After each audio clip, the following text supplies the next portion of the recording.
What's up, y'all? What's going on?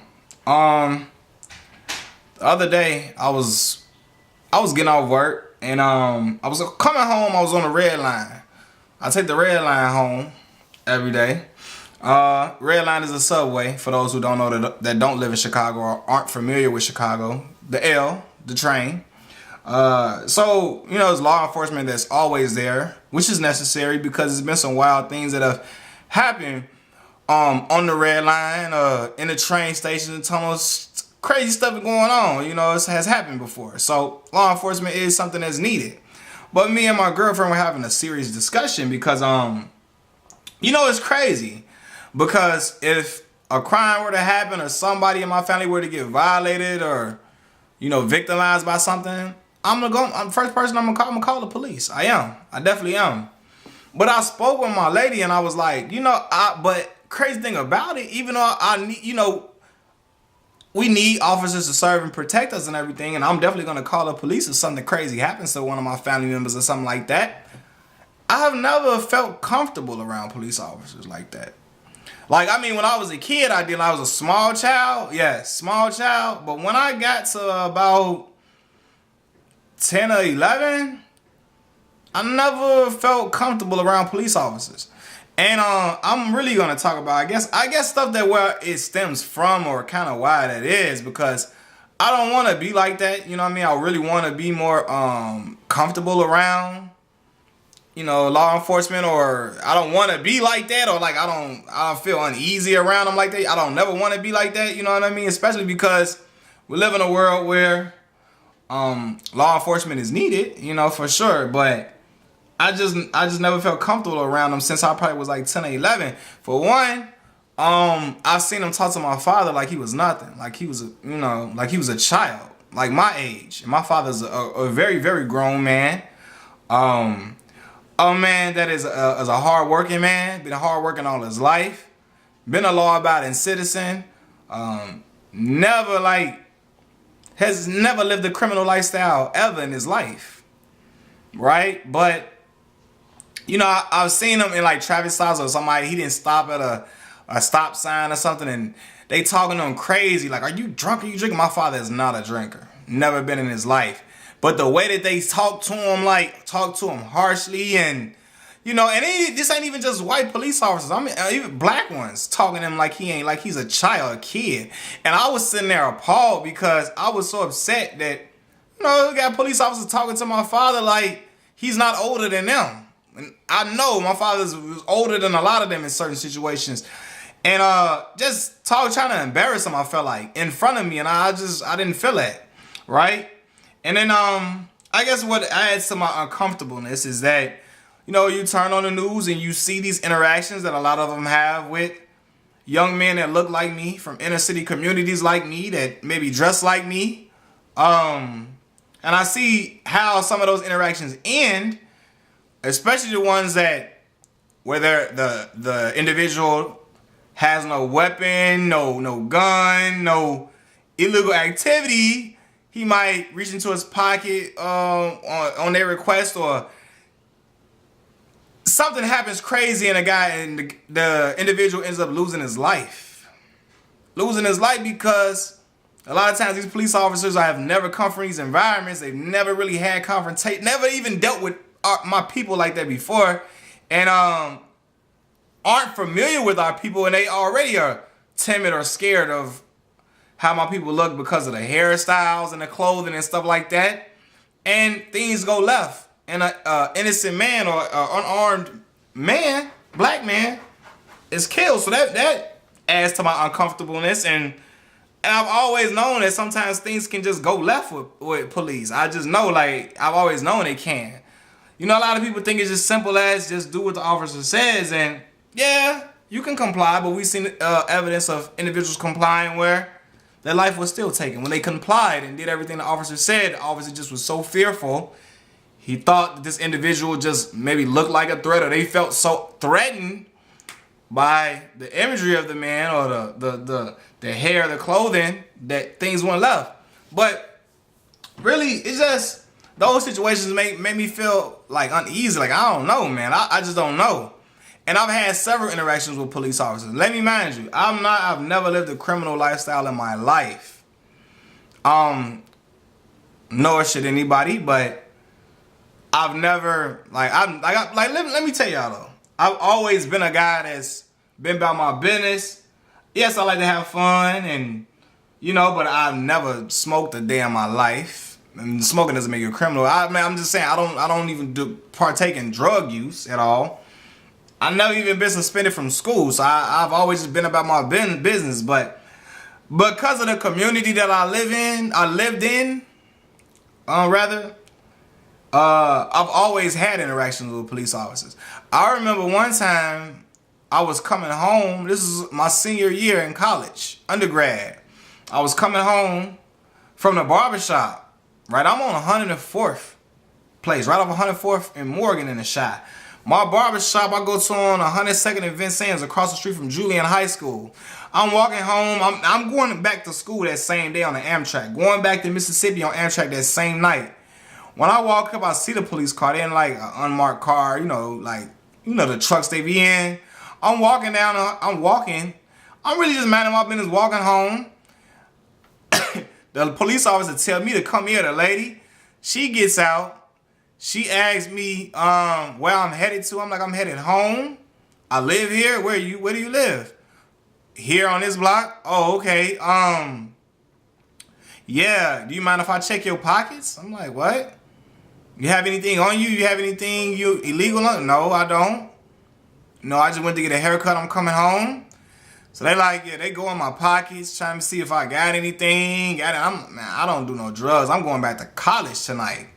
I'm going back to school. Like, I'm trying to go back to school and get this degree so I can come home and don't gotta be a corner boy that you looking for. You know what I mean? But yeah, so we hear a lot of stuff going on in this neighborhood. You know anybody over here? No, we just moved over here. I've been at school. We just moved over here.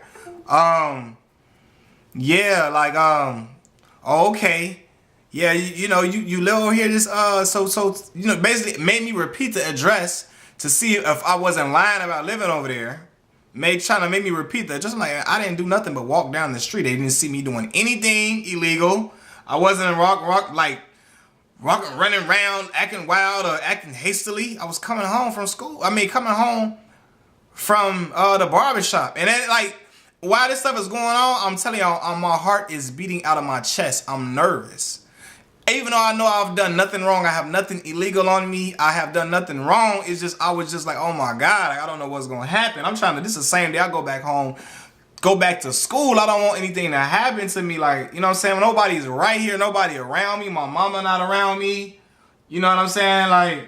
Nobody's around me. I got a small daughter. It's just not it was like, nobody was really out there at the time, and I was scared. I'm like, man, and it's because it was just so uneasy. They just had a question was going and just assumed that I was on some criminal activity. I was like, it didn't ease my mind. I didn't like that at all.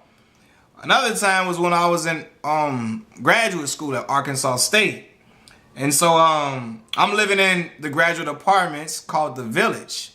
I come out the apartment. Now, look, the crazy thing about it, right? At home, I'm getting ready to go meet. I was a graduate assistant, meaning I worked for the professors. So I'm on my way to meet a professor to have a discussion about some homework or classwork or something like that. So I'm in my apartment, and I see my all black White Sox jacket, my White Sox fitted cap. I'm from Southside Chicago. I rep this White Sox Chicago team, baseball team. I got my black Timberland boots on, my black pants, so it's all black.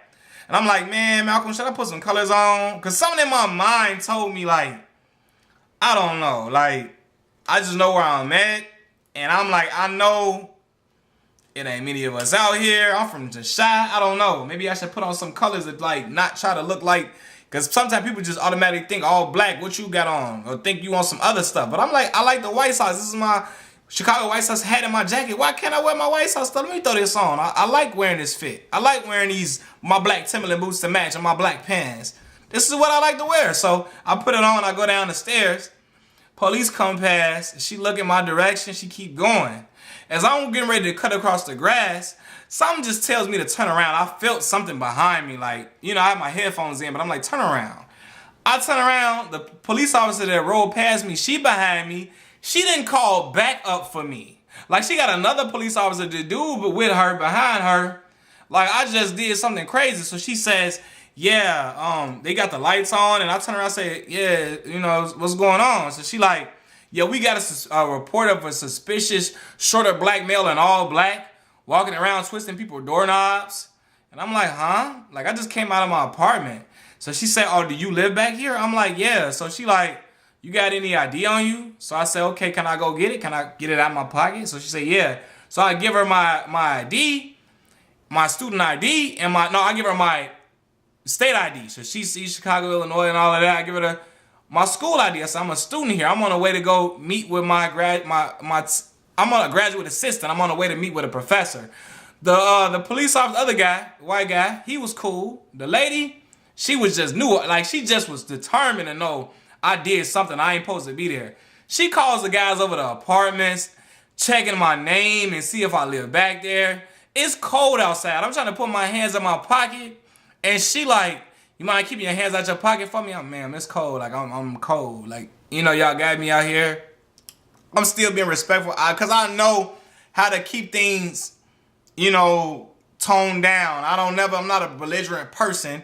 So I know, and if I were to act like that, I know things can fly left at any minute. And I'm still nervous because she trying to run my name with the police. And the guy like, not the police, but with the guy over the apartments, the guy like, yeah, Malcolm Miller, he stays there in that apartment. He stays in that apartment 7 right there.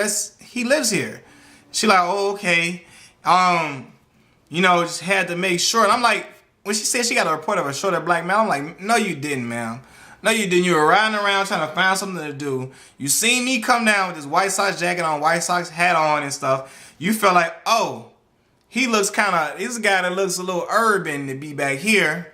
Because most of the people that lived in the graduate apartments were foreign kids and, you know, for the most part, a lot of foreign students and, you know, most of them were white and stuff like that. So that student body was very small of African Americans at the school, period. So she looking like, and then the black people there, most of them were like women. So she looking like, he looked too urban to be back here. I know that's what she probably felt in her head, you know. So I'm like, man, this is crazy though. And I called my mother and tell her, because I'm like, man, and she just wanted to just knew I didn't live back here. Wanted to just get word I don't live back here to get me up out of here. So my mama like, my mama like, man, she prayed. She like, man, be careful. You know, I didn't tell my pops because my pops would have just been, you know, he would have been heated. Because it's like, I came here to get a degree. I came here to better myself. Not to be on no BS. I live here. You know, why you got called back up on me? Like, I'm not finna do nothing to you. Like, I'm not I just like wearing my White Sox gear, man. I'm a very approachable person. I don't come off mean. I was respectful the whole time. But it's like, and she just like, oh, sorry. Like, you know, she really didn't even like, the guy was like, I'm sorry about that, man. You know, sorry, man. It's sorry. You know, but she was just embarrassed that she didn't find anything or find out I did anything. So, you know, I'm just like, and I'm like, man, this is crazy. And I told my mother, like, dang, do I got to wear a suit, a 3-piece suit on to make it look like I'm a graduate student here? Do I have to put on a sweater vest? And I'll wear all of those different things. Just that specific day, I was feeling like wearing my White Sox jacket with my black pants and black Timberland boots and black fitted cap. My starter jacket. I like that. So it's like, I dress all different type of ways. But I'm like, man, do I got to start wearing that? Like, I'm like, no, like, you're a graduate student. Like, you go to school there. Like, you know what I'm saying? This is just crazy. But that's why I always felt uncomfortable around police officers. I'm not a dumb man. I know not all police officers are bad or out to do bad things to people or black people or nothing like that. Or I know all police officers are does not discriminate or nothing like that. We need law enforcement. I told y'all right now, if something happened, I'm going to call the police. I'm going to call on them. I hope that they get my situation resolved. I'm still going to do that today. But I'm like, I hope that the relations between law enforcement and, you know, black inner city youth can get much better than what it's been. Because I don't want to feel uncomfortable around police. I don't want to raise my children I don't want my children to grow up I'm not going to raise them to be uncomfortable around police, but I don't want them to feel uncomfortable because of life experiences or stuff they see happen with me. You know what I mean? So it got to get better. I know the relationship between inner city black and brown individuals and police and gas has to get better. But I'm like, man, that's I'm telling y'all why I've always felt uncomfortable around them. Like, you know what I mean? So just because I always feel like I don't never know what's gonna happen, where it can go left. People like, if you don't do anything, you don't have anything to worry about. And I know I don't do anything, but it's still like, what if? Like, you know what I'm saying? Like, what if they think I'm somebody else, or just because I got on the starter jacket, or what? Like, you know what I mean? Like, luckily, like I said, I'm not a wild person, but at the same time, a lot of people would have been pissed if something like that happened to them, and they know they're not a bad, like, they know they're not doing anything wrong. And I'm like, you got people just trying to pin you, like, trying to say, oh, he definitely can't live in his neighborhood. He definitely got to be doing something. He definitely got to have something on him. Or we just want to stop and see and stop and frisk. You know what I mean? And that stop and frisk stuff is like, man, that's why that stop and frisk stuff, I'm like, nah, man. You had no probable cause to search me. Just besides I live in a neighborhood that you know stuff has been going on over here. You think it's going to, but you want to stop me? Like, nah, I didn't do anything wild. You don't see me posting up outside the store, looking around suspiciously. I was walking home from the barbershop, minding my business, coming home. So it's crazy, man. But hopefully the relationship between inner city black youth and brown youth can get much better.